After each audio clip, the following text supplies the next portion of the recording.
poppin' T Squad? It's your girl Keisha, and I'm here with tonight's All Tea All Shade Claw Season 1 Episode 5 review. Tonight's episode was the shit. It was so lit. By far the best episode of the season thus far. And we have 5 more episodes to go. Episode 5 was the shit. Come on, let's get it. So we start off this episode with Desna on the phone with Jen asking where Bryce could have taken Dr. Berkman, aka Ken. Jen thinks that he might have taken him to the swamps because that's where Uncle Daddy does all of his dirty work. So we see Bryce. He's on the outside of his car getting lit, honey. He is chugging some fucking vodka down his throat, and then he throws the bottle and it breaks, and he pulls Ken out the trunk and holds him at gunpoint. Ken realizes that it's Bryce by his voice who kidnapped him, and as they're walking they run into like this nest of birds, and the birds get to squawking and flying everywhere, and Bryce accidentally lets go of Ken. Ken takes the pillowcase off his head and he gets to running. Desna and Jen pull up screaming, Bryce! Bryce! Where are you? So they hear gunshots and they run in the direction of the shots, and they find Bryce and Ken as Bryce holds Ken at gunpoint, and they tell him that Ken did not do it. Desna says he was with me that night. He only got the gun because he was afraid of getting robbed. Bryce said, shut up! He had Roller's passcodes, and that's like everybody had that nigga passcodes. I mean, he had a big mouth, Bryce. So Jen tells him to think about the kids, and Bryce is holding the gun, and he's shaking and shit, and he says, I have to. It's my only way out. And Desna then stands in front of Ken, who's hiding behind her, bobbing and weaving and shit. That shit tickled the fuck out of me. I hated him in that scene. So Desna pleads for Ken's life while crying. And then she's eventually able to take the gun away from Bryce. And as soon as she does, Bryce just falls into Jen's arms and just breaks down and crying. I'm like, yo, soft ass. We see Polly at the shop the next day waxing bitches' pussies when Desna comes in and tells them about Bryce trying to kill Ken. Desna reiterates to the girls that she paid Uncle Daddy back and that she's going to look at another shop so she can further herself from the Dixie Mafia. Jen and Bryce are taking a walk after coming from an AA meeting of his. Bryce says he gotta go see Uncle Daddy. Jen says to quit, right? Cause like, I'm done with this shit, nigga. Like, this shit ends today. Bryce basically says not until he find out who killed Roller. Jen says, I'm sure you can get one of Uncle Daddy's thugs to, you know, figure this shit out. You ain't got to involve yourself in all this bullshit. Bryce says, this is my brother. And Jen says, I'll let you put it in my butt. Anal once a week, and I'll make you fry peanut butter and jelly sandwich. And I'm like, shit, that's a hell of a motherfucking deal, bitch.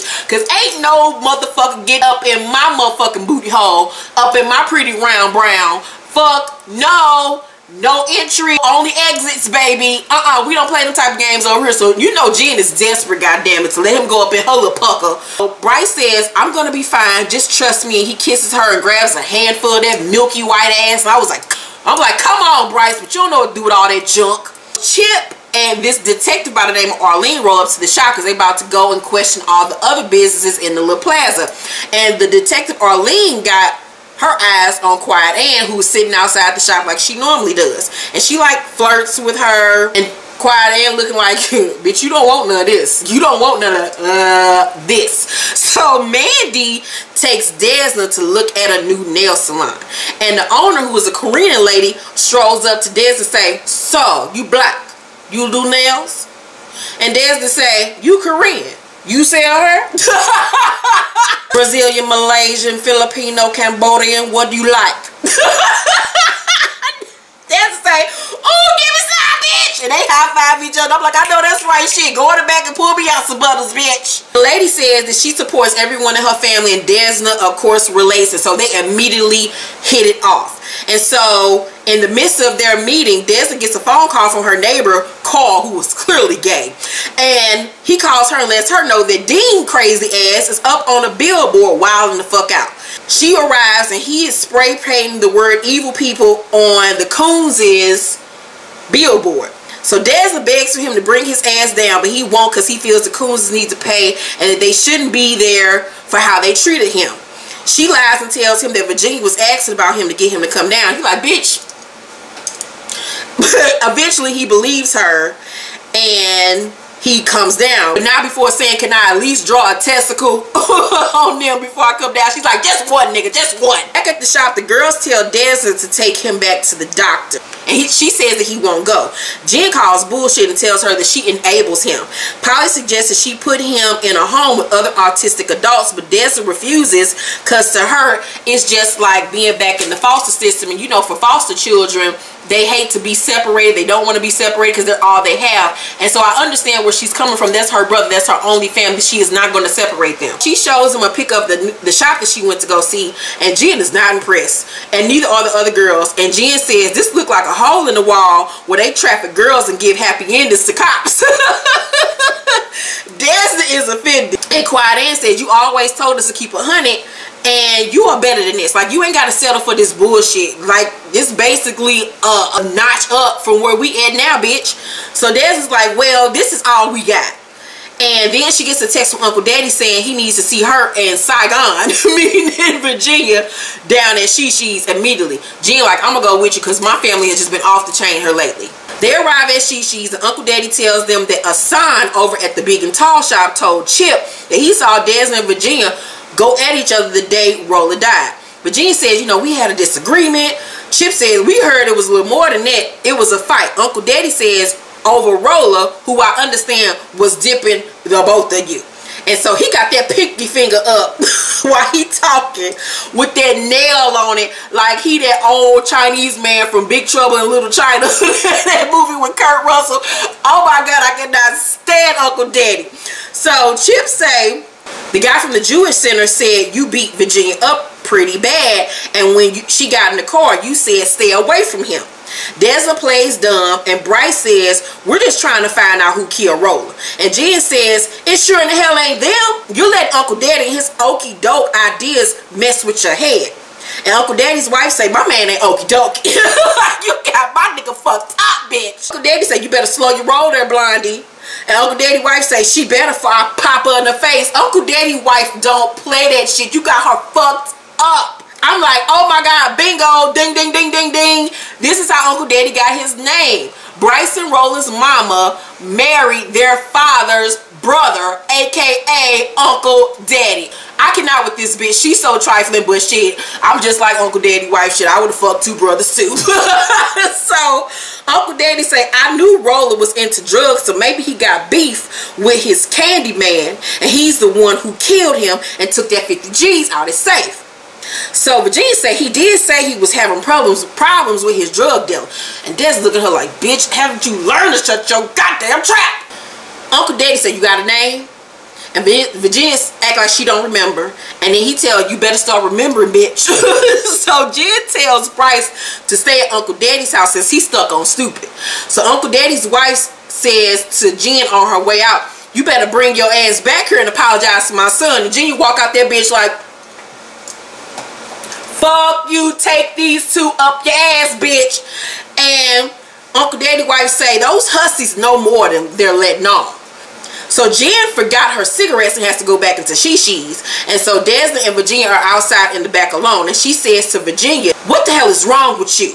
Why did you take 50 G's from his safe? Virginia says, because I thought we were supposed to make this look like a robbery. Duh. And Desna says, don't you realize the more you lie, the easier it is for them to be on to us? And Virginia said, you're the one who took the money out of Rolla's duffel bag. There was at least 20 G's in there. Don't act like you forgot, bitch. They said, look, girl, let me tell you something. And Virginia said, no, let me tell you something, big fish. Okay, big Ange. Let me tell you this. I saw you. So, if this is about splitting the coin, honey, we can talk. They say, we're not equals. And Virginia said, okay, but I'm not your bitch. I don't know what's going on with this little attitude of yours, niecey. I done told you I was sorry for, you know, jumping in front of you at craft services trying to get to the sandwiches and the snacks and the chips and shit. But bitch, this attitude of yours ain't gonna work, okay? I need you to simmer down. Just because you first on the call sheet, bitch, don't mean I won't fuck you up, okay? I'll kung fu your ass. And say, are you clicking me? And then she mushes her in her head. I'm like, see, Karuchi, there she go again. Karuchi said, you got me fucked up, bitch. We about to fight today. Let's take these earrings off. Virginia said, actually, I am. And then she smacks her hand away and walks off. And then say, this little bitch here. Oh, woo! Virginia goes home to find none other than Polly up in her crib. This bitch done broke the fuck in. So Polly has made her some homemade cupcakes and shit. And I wanted like several of them bitches. And she's holding a butcher knife in her hand. And she tells Virginia to have a seat. And she says, so you pretend to be a dum-dum because it lets you hide. Whatever screwed up thing you did gets Desna in trouble, I will cut a bitch. Are we clear? And it just says Polly. And then Polly throws the knife up into the ceiling and it sticks into the ceiling. And it scares the shit out of Virginia. And hell, it scared the shit out of me. And she said, we clear, bitch? Go ahead and eat one of these cupcakes. They still real nice and warm.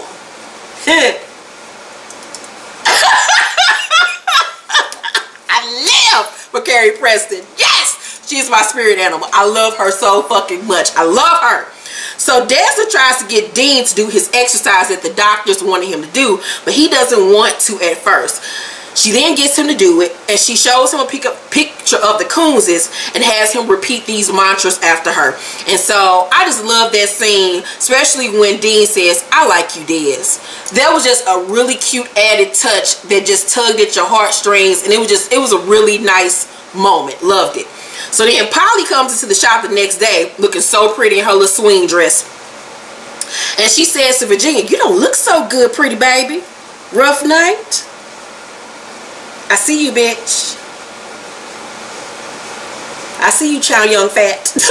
Steve comes into the shop and tells Desna that he wants to go see the Coonses today. And Desna's eating her little good food and she damn near choked. She's like, what the fuck? Wait a minute, Jesus, what? She tells him it's not a good idea, but he is tired of singing Jeffrey Osborne every time he fucking get upset. And he wants to go confront them head on and tell Desna that he isn't her child.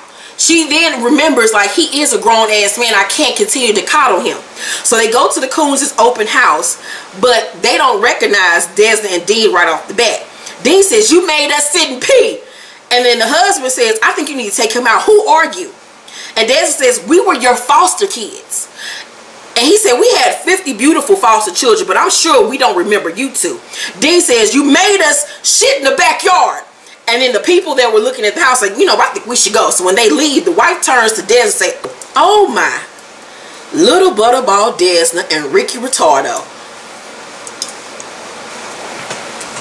Bitch, when she said that, I damn near started punching my motherfucking television screen. Nick, y'all writers are ridiculous. Y'all are ignorant for this bullshit. Ricky Retardo, y'all are so rude. She says, no wonder your crackhead mama left you with us.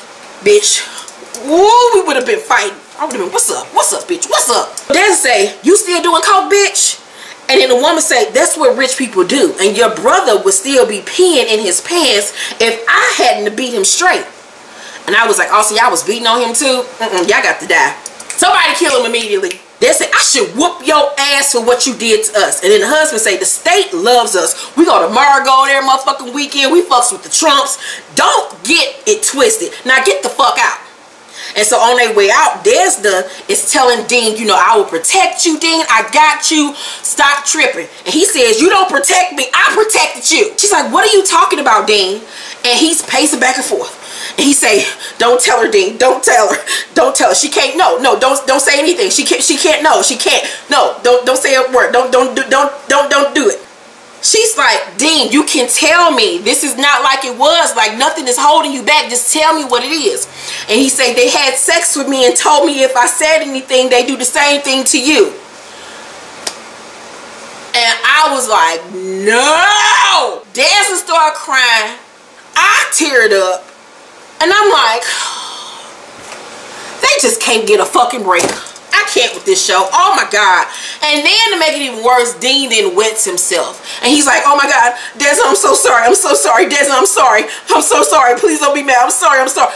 And I'm like, holy shit. This is the show to watch on Sunday motherfucking nights. This is the show to watch on Sunday nights.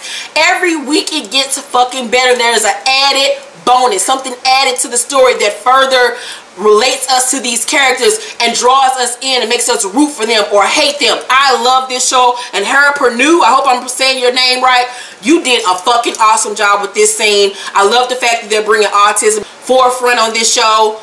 I cannot say enough. And if y'all don't get a season 2, I'm just over television, because y'all know the Carmichael just got canceled after 3 seasons. Oh my god, Claus is shit. But let's continue on. So Des is in the bed and is awakened by gunshots, and she like, God damn it, can I get a moment of peace? So she goes outside in the backyard and she finds Dean in the backyard practicing shooting, and she's like, where in the fuck did you get a gun from?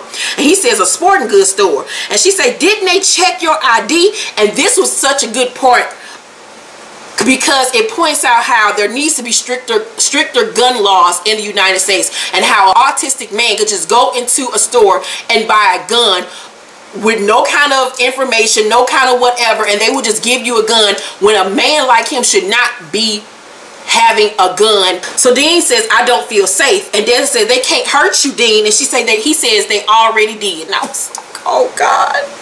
So she tells him she can't have a gun in the house, like she will protect him at all costs. She'll get a motherfucking dog shit, she'll get a motherfucking parakeet, bitch, alarm system, what the fuck ever, but she can't have no gun in the house. So he drops the gun, pissed off, and goes inside. Desna picks up the gun, sits on the lawn chair, and just holds her head down, because she is just tired.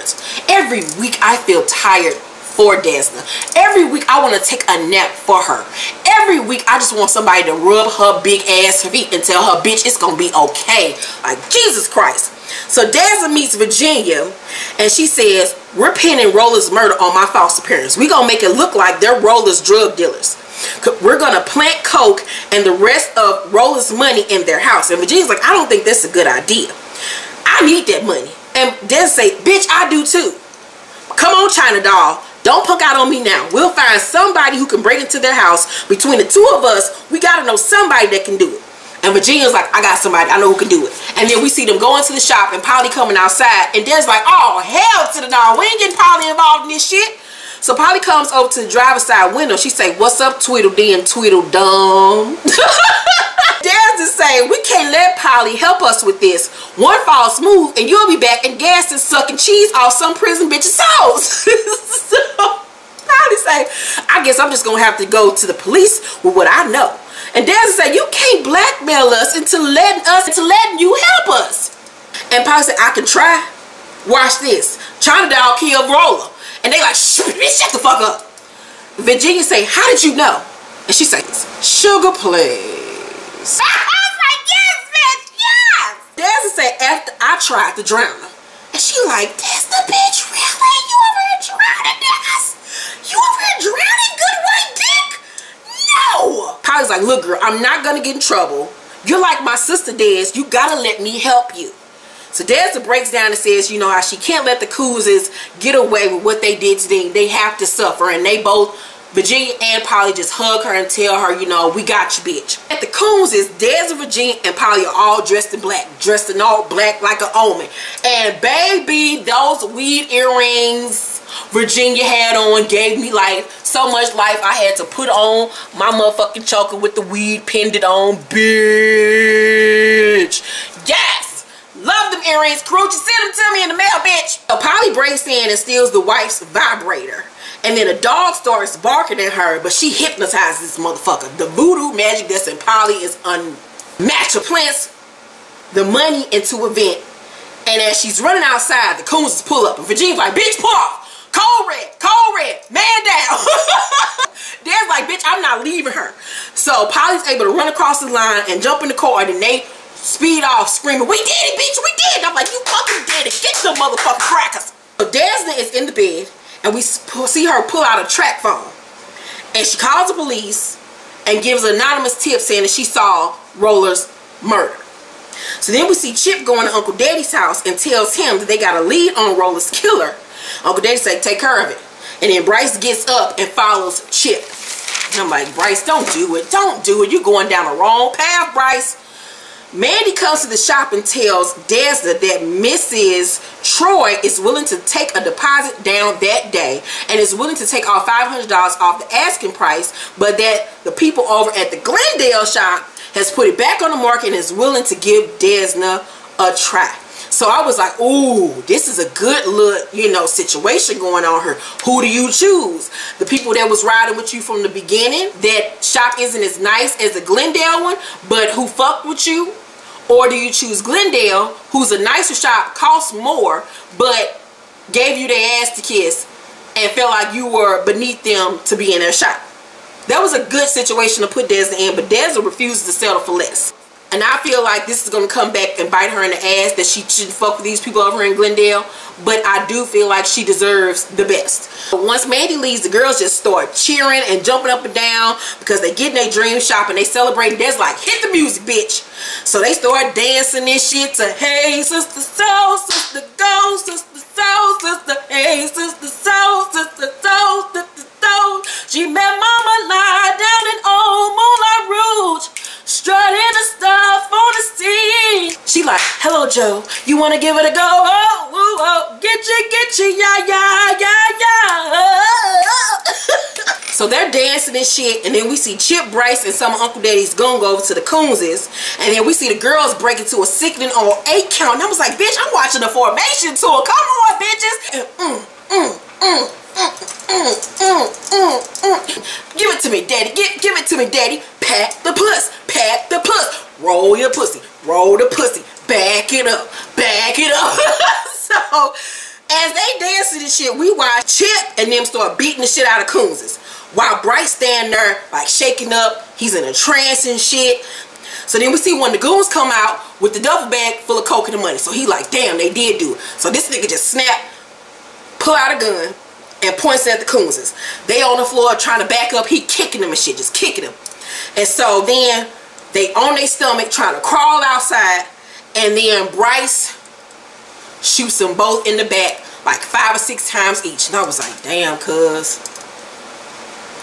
we done lost Bryce to the motherfucking streets. God damn. You're gonna. R.I.P. Bryce. This nigga ain't gonna last too much longer. I feel like at this point what's gonna happen with Bryce's character, of course, is going to pull him and Jen further apart. He's going to get sunk into this life of crime and killing and shit, and he's going to become a totally different person, because after you commit murder, your heart becomes cold. You become numb to feelings and emotions, and it's going to affect their marriage. It's going to affect his relationship with his children and everybody around him. Desna, as they dancing and shit, gets a call from Uncle Daddy saying that Roller's killers have transitioned, moved on to heaven, and it's thanks to Bryce. So Desna act like she's shocked by this news. Uncle Daddy then apologizes to her and tells her to tell Virginia that he's sorry too if he caused any of them any stress during this whole investigation.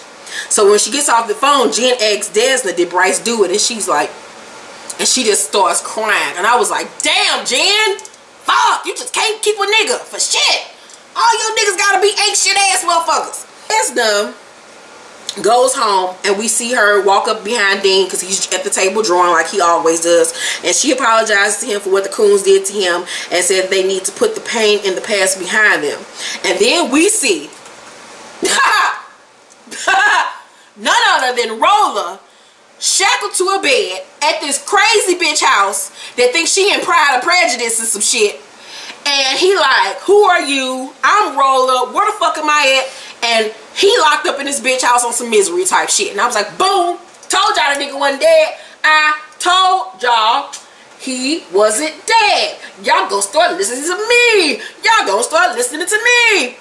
All of y'all start tweeting me and me on Instagram like, did you see Claus? Roller ain't dead. I'm like, damn, I ain't even done watching it. I'm taking notes. So y'all already told me what was going to happen before I even finished the episode, but it didn't stop anything because I knew that nigga wasn't dead in the first place. Because like I said, he only got shot in the shoulder. That was not nothing that could kill your ass. Tonight's episode was so good, of Claus. I give tonight's episode an A++++. It was fantastic. I cannot say enough about this show. I love it so much. This episode was so good. Hey, family and friends, to watch Claus, because this show is the shit, and I'm hoping and praying they get a season 2. We have to make sure they get a season 2. Have to. Also, I have a wig review up right now for the wig that I wore in my power review. It's a pink bob wig by Modell, and it gave me life, honey. Here's a picture of me wearing said wig. Go and watch the review now and get your whole entire life. Also, if you have a question for Since You Asked, please email us at since-you-asked1@gmail.com. It could be about your love life, your family, kids, what the fuck ever. Email us your question. We'll be filming episode 2 for season 2 on Tuesday. I love you guys so much. Have a blessed and safe week, and I will see you all, God willing, next week. Love you. Bye.